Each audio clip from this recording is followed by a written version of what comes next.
After understanding oneself, one's motivations, privileges, and even biases, and understanding others, the diverse stakeholders, most especially the end users, it is time to gain a much broader understanding of the wider context in which the global health problem of interest is situated and the innovative solution will be introduced and implemented. But first, what is context? Context was once described as one of the words you will encounter again and again without anyone offering anything like a useful definition. Meanwhile, upon hearing this word, other terms come to mind: environment, surroundings, conditions, settings. Some even say that context is everything. One proposed definition can be a good starting point. Context refers to the why and when of change and concerns itself both with influence from the context external to the provider, such as the prevailing economic, social, political environment, and influences internal to the organization under study. For example, its resources, capabilities, structure, culture, and politics. Another way of visualizing context is by viewing innovation as the seed and context as the soil. And you, as the innovator, are the gardener. So now, why does context matter? Context is not just something nice to know about. It's the arena where innovations are born and implemented. Context is a resource, not only in terms of financial and material resources, but more importantly, knowledge and wisdom, especially practical wisdom that cannot be generated through research or by scientists alone, but is so vital for responsive design and implementation success. Since context is the soil, think of knowledge and wisdom as the nutrients that nourish the seedling. Context is also the foundation on which the seed, which will eventually grow into a plant, is anchored. Therefore, if you want your innovation to be embraced and to survive the test of time, a solid understanding of the terrain, the context, is critical. What are the elements of context? There are many terms that you will often hear that pertain to these contextual elements: influences, determinants, drivers, factors, forces, frames, enablers, boundaries, attractors, barriers, vectors, variables. But the simplest way of categorizing context is to differentiate between external and internal context.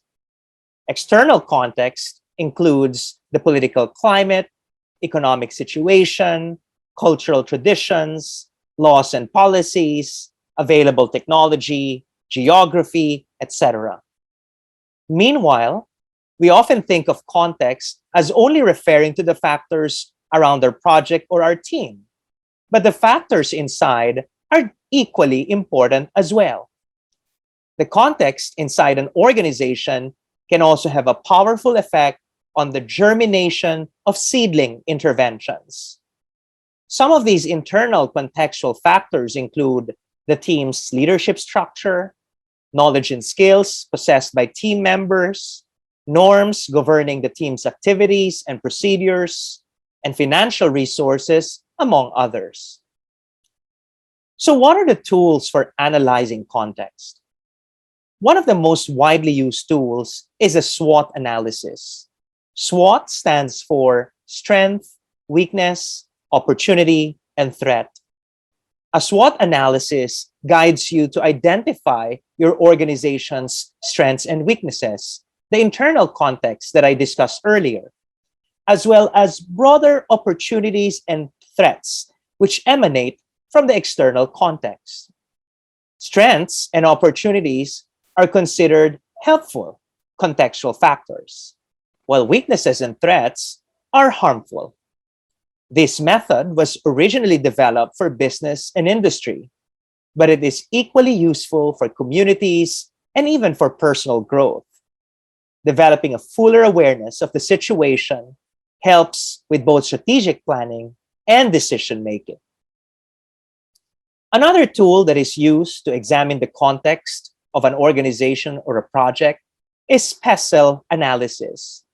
PESTEL is an acronym for political, economic, social, technological, legal, and environmental. These are broad categories of drivers of change that could have a direct or long lasting impact on an issue, organization, or innovation.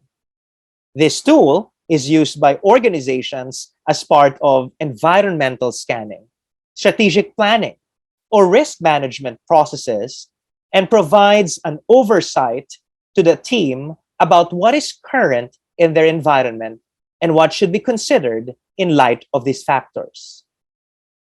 What are some of these specific factors under each category that you might deem important for your global health innovation? Under political, you might be concerned about political stability or presence of conflict in the country. For economic, perhaps the level of unemployment. Meanwhile, one social driver could be the rate of population growth. Technological drivers may include the presence of reliable internet. Under legal, you may be concerned about patent laws that may influence your invention. Finally, environmental factors such as climate change may affect the implementation of your innovation. Now that you possess a better understanding of your innovation context, how do you manage it? In general, there are two main approaches. On one hand, you can adapt your intervention to context. You surely will want to design your innovation in such a way that it is applicable to the local setting, acceptable to the end users, and implementable by the local executing team. But another approach is to adapt context to intervention. Context is not permanent, and therefore it can be changed by forces beyond your control, or you can change elements of it. For instance, enhancing the level of literacy of community members can improve the acceptability of an innovation. Reforming the internal structure of the organization can increase the effectiveness of implementation. Context can define the constraints, but it can also serve as an enabler when optimally harnessed. Ultimately, managing context is an iterative and an interactive process of adapting both the innovation and the context, the seed and the soil, over time. I hope that you were able to appreciate the importance of understanding the broader context, the external drivers and internal forces that shape the process and outcome of solution generation.